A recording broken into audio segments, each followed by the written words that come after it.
খোলা সয়াবিন তেলের দাম প্রতি লিটারে ২ টাকা কমিয়ে ১৪৭ টাকা নির্ধারণ করা হয়েছে। তবে বোতলজাত তেলের দাম প্রতি লিটারে বাড়ানো হয়েছে ৪ টাকা।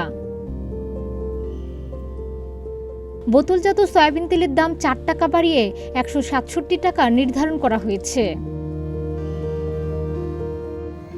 বৃহস্পতিবার ট্যারিফ কমিশনের সঙ্গে বৈঠক শেষে তথ্য জানান বাণিজ্য প্রতিমন্ত্রী আহসানুল ইসলাম টিটু। তিনি বলেন, খোলা সয়াবিন তেলের দাম ২ টাকা কমিয়ে ১৪৭ টাকা এবং বোতলজাত সয়াবিন তেলের দাম ৪ টাকা কমিয়ে ১৬৭ টাকা নির্ধারণ করা হয়েছে। এছাড়া ৫ লিটারের বোতলজাত সয়াবিন তেলের দাম নির্ধারণ করা হয়েছে ৮১৮ টাকা। আগে এটির দাম ছিল ৮০০ টাকা। আর পাম অয়েল সর্বোচ্চ খুচরা মূল্য নির্ধারণ করা হয়েছে ১৩৫ টাকা। তাৎক্ষণিকভাবে এই সিদ্ধান্ত কার্যকর করা হবে জানিয়ে বাণিজ্য প্রতিমন্ত্রী বলেন, আন্তর্জাতিক বাজারের সঙ্গে মিল রেখে সয়াবিন তেলের যৌক্তিক মূল্য ঠিক রাখার চেষ্টা করা হচ্ছে।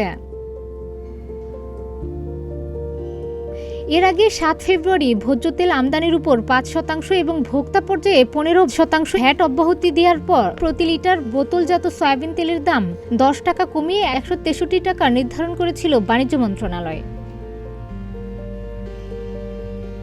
১৫ এপ্রিল ভ্যাট অব্যাহতির মেয়াদ শেষ হওয়ার পর ১৬ এপ্রিল থেকে আবারও ভোজ্য তেলের দাম বাড়িয়ে আগের দামে তেল বিক্রির উদ্যোগ নেন মালিকরা।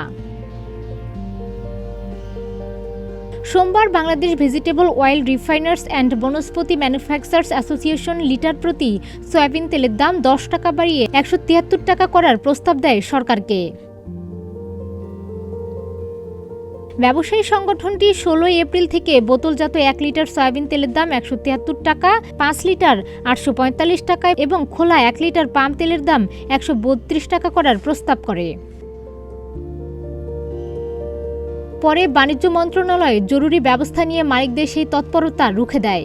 এ নিয়ে দুদিন ধরে দফায় দফায় বৈঠক শেষে আজ নতুন দাম নির্ধারিত হলো। এদিকে আজ বৃহস্পতিবার Bangladesh vegetable oil refiners and Vanaspati manufacturers অ্যাসোসিয়েশনও এক সংবাদ বিজ্ঞপ্তিতে নতুন এ দরের কথা জানিয়ে গণমাধ্যমে বিজ্ঞপ্তি দিয়েছে।